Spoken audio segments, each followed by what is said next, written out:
Donc vous estimez que ces militaires agissaient sous des instructions, c'est cela? La discipline militaire. Mais sauf que vous n'êtes pas à mesure de nous dire sous les instructions de qui est-ce que ces militaires agissaient, parce que vous n'êtes pas à même de le dire devant ce tribunal. Bon, je ne sais pas ce qui s'est passé à leur niveau, mais la discipline militaire leur impose une certaine rigueur, et s'ils font quelque chose, ce n'est pas parce qu'un d'entre eux veut le faire qu'ils peuvent le faire impunément comme ça. Est-ce que vous savez qu'en ce moment, il y avait un chef d'état-major des forces armées?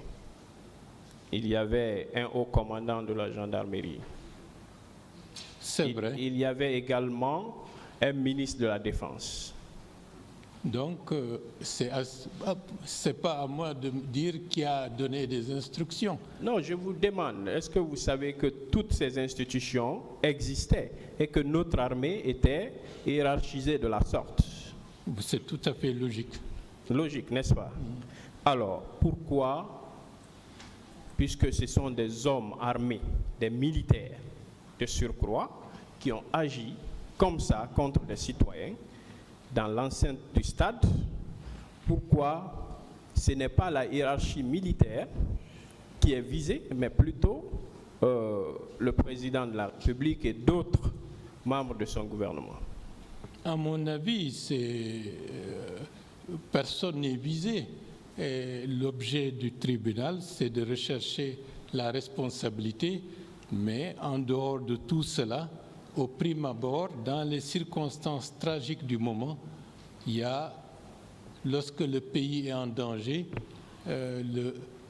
la personne qui est au sommet de la pyramide a une responsabilité particulière que les autres n'ont pas.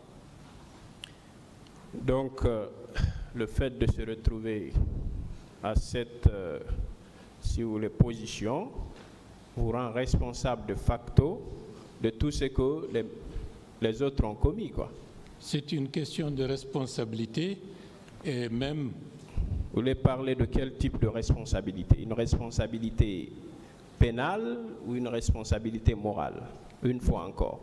Vous savez, déjà commandant en chef suprême des forces armées, ce n'est pas un slogan, c'est une réalité.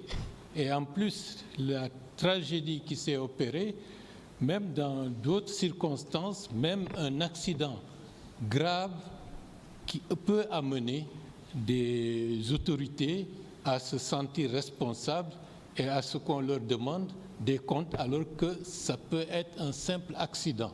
D'où le fait que par rapport à ce qui s'est passé le 28 septembre 2009, il ne faut pas s'étonner que le chef de l'État soit, d'une manière ou d'une autre, la personnalité qui est la plus vue pour assumer un certain nombre de responsabilités et de l'assumer en tant que tel. Alors, moi, ma question était de savoir, est-ce que,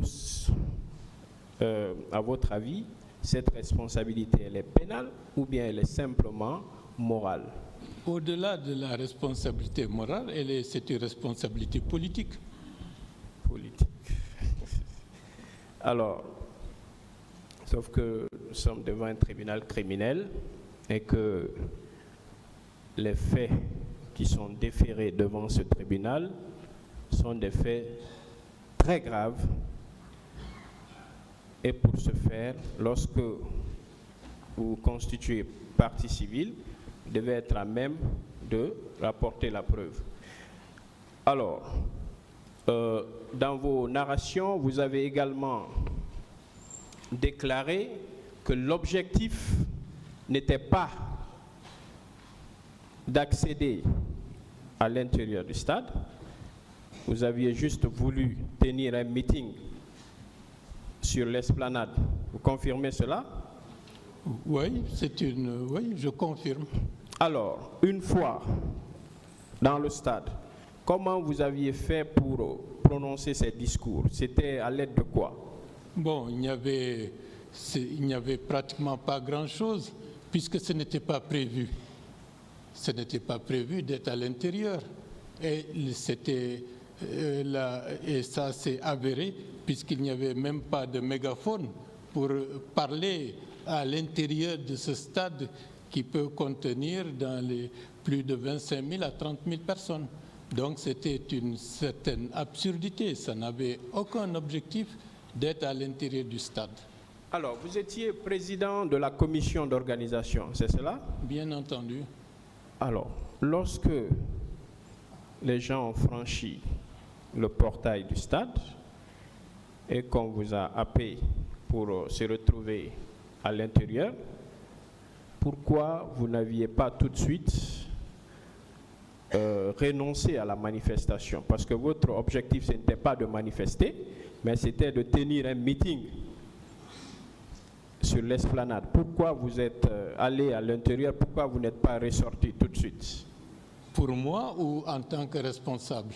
En tant que responsable, bien sûr. Ça n'avait plus aucun sens puisque devant des milliers et des milliers de personnes, le fait qu'un parmi ces milliers sorte, ça n'avait aucun effet et notre responsabilité pour l'encadrement de la manifestation, c'est d'être malgré nous là où la grande majorité des manifestants se sont retrouvés en dépit de tout ce que nous avions pensé auparavant. Est-ce que, M. Bahouri, en quelque sorte, vous, leader politique, vous n'aviez pas exposé des citoyens au risque ce jour? Est-ce que vous n'aviez pas exposé des citoyens à des risques? Parce que vous soutenez ici que l'objectif, ce n'était pas d'aller à l'intérieur du stade, c'était de rester sur l'esplanade et de prononcer des discours. Mais quand même, vous avez franchi le portail du stade, vous êtes allé dedans sans avoir rien préparé. Parce que c'est venu comme ça, comme vous l'avez dit, n'est-ce pas? C'est venu comme ça. Ce n'est pas venu comme ça, devant des milliers de personnes qui ont pris les gens individuellement et si le stade n'était pas ouvert, personne n'aurait escaladé les murs pour y entrer. Donc, l'un des éléments clés qui a ouvert le stade. Et pourquoi? Alors, qu'est-ce que vous aviez préparé ce jour-là en termes de dispositifs, de cordons de sécurité, même pour votre personne? Parce que, imaginez, vous êtes venu pour prononcer un discours sur l'esplanade et bif, vous vous retrouvez à l'intérieur du stade. Ce qui était prévu. Qu'est-ce qui était prévu? Est-ce que vous n'avez pas exposé des citoyens guinéens au danger non seulement de bousculade et autres? Parce que vous avez parlé de débandade. Qu'est-ce qui a causé la débandade? Parce qu'ils ont vu des militaires, peut-être, c'est possible. Des hommes armés, des hommes en tenue. Et qui dit qu'on allait tirer sur des simples citoyens? Est-ce que vous étiez en harmonie avec les forces de l'ordre pour encadrer une manifestation à l'intérieur du stade? Nous avions écrit à la mairie de Dixine pour qu'elle assure les dispositions en conformité avec les textes réglementaires pour protéger les manifestants. Et notre responsabilité, c'était de veiller à ce que tous les manifestants viennent de la manière la plus pacifique et qu'il n'y ait pas de confusion possible, comme quoi certains d'entre eux sont venus avec des outils ou des armes blanches et autres. Et nous avons veillé sur cela. Vous avez écrit à la mairie de Dixine, mais c'était dans le cadre de venir tenir un meeting sur l'esplanade, n'est-ce pas? C'est ce qui était prévu ou bien c'était d'aller tenir votre meeting à l'intérieur du stade? Non, il n'était pas question d'entrer dans le stade. Il n'était pas question. Donc ça veut dire que aucun dispositif n'était mis en place, en pratique, pour encadrer cette manifestation. Les forces de sécurité et de défense, c'est dans leur rôle de se protéger les gens et de prendre toutes les dispositions adaptées pour que la sécurité de tous soit assurée. Vous êtes d'accord avec moi que encadrer une manifestation à l'esplanade et encadrer une manifestation dans le stade, il y a une différence. D'ailleurs, il était beaucoup plus facile d'encadrer la manifestation dans le stade puisqu'il n'y avait aucun risque, il n'y a rien à casser, il n'y a rien à prendre. Si on était resté 2 heures, 3 heures, 4 heures Après, les gens seraient sortis du stade et sans qu'il y ait rien du tout. Monsieur Ba, vous dites qu'il n'y avait aucun risque. Il n'y avait pas de risque. Alors, est-ce que vous connaissez la capacité de ce stade? Plus de 25 000 à 30 000 personnes. Il y avait combien de personnes ce jour? Je ne peux pas l'évaluer, mais il y avait. Donc le risque foule. était patent. Il Non. y avait bien sûr des risques. Votre objectif, c'était de tenir votre meeting sur l'esplanade, mais vous vous êtes retrouvé quand même à l'intérieur du stade. Et cela a exposé des citoyens. Le fait d'être dans le stade a exposé les citoyens. Merci. C'est ça qui a exposé les citoyens. Merci. D'ouvrir le stade pour que les gens rentrent dans une souricière et puis de fermer, c'est ça qui a exposé. Qui a ouvert le stade? Point d'interrogation. Alors, Monsieur Ba, je vais terminer. Vous étiez membre influent de l'UFDG, n'est-ce pas? C'est une réalité, oui. Lorsqu'il y a eu ce que vous appelez tragédie au stade, qu'est-ce que l'UFDG a reçu en termes d'indemnisation?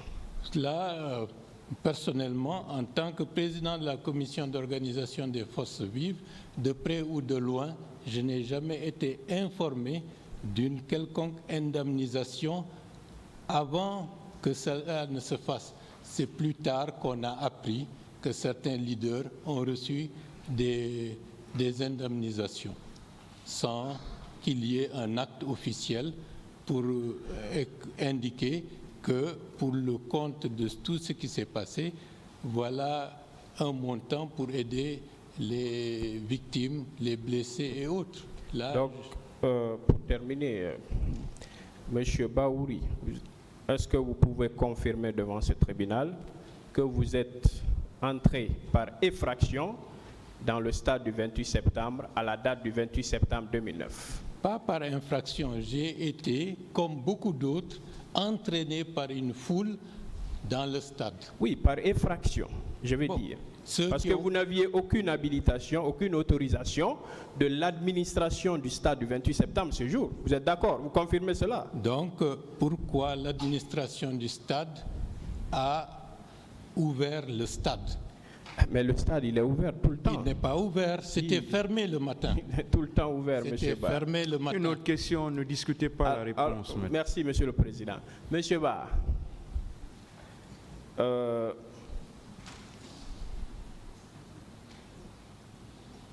aujourd'hui, il y a une manifestation en vue. Il y a une manifestation en vue. Pas de questions sur la situation actuelle, s'il vous plaît. Ça n'a rien à voir avec le débat. Monsieur le Président, pas de questions sur la situation actuelle. C'est juste son avis que je veux recueillir. Pas de questions sur la situation actuelle. Merci, il n'y a pas de problème. Alors, Monsieur Ba, vu que votre manifestation dans l'enceinte du stade du 28 septembre n'était pas autorisée, vous l'avez dit, c'était sur l'esplanade. L'information que vous aviez donnée à l'autorité, c'était sur l'esplanade. Mais quand même, vous êtes retrouvé dans l'enceinte du stade. Vous avez même investi la pelouse, sachant que la Guinée n'avait qu'un seul stade à l'époque, mais vous avez quand même investi le gradin, la pelouse, et il y a eu beaucoup de dégradations qui ont été causées au stade ce jour. Alors, est-ce que si on vous poursuivait pour avoir organisé une manifestation ou un attroupement non autorisé, qu'est-ce que vous en direz? Je vous remercie. Les lettres d'information ont été envoyées à la fois au maire de Dixil, qui a eu l'amabilité de répondre, et l'autre lettre, avec le même format, a été envoyée au ministère de la Jeunesse et des Sports, qui a la tutelle de la gestion du stade. Ils n'ont jamais daigné répondre. Et plus grave, ils ont ouvert le stade.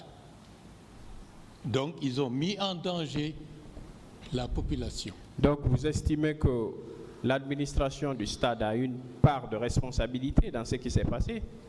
La personne qui a ouvert le code de la route, si vous conduisez mal, vous savez ce qui peut advenir des autres conducteurs, vous avez une responsabilité à ce niveau-là. Face à cette foule compacte, est-ce que le portail du stade aurait pu résister une seconde? Aucun manifestant ne se hasarderait à essayer d'enfoncer la porte du stade. Le stade était ouvert et je peux même dire à dessein. Je vous remercie. Merci, Monsieur le Président, honorables assesseurs.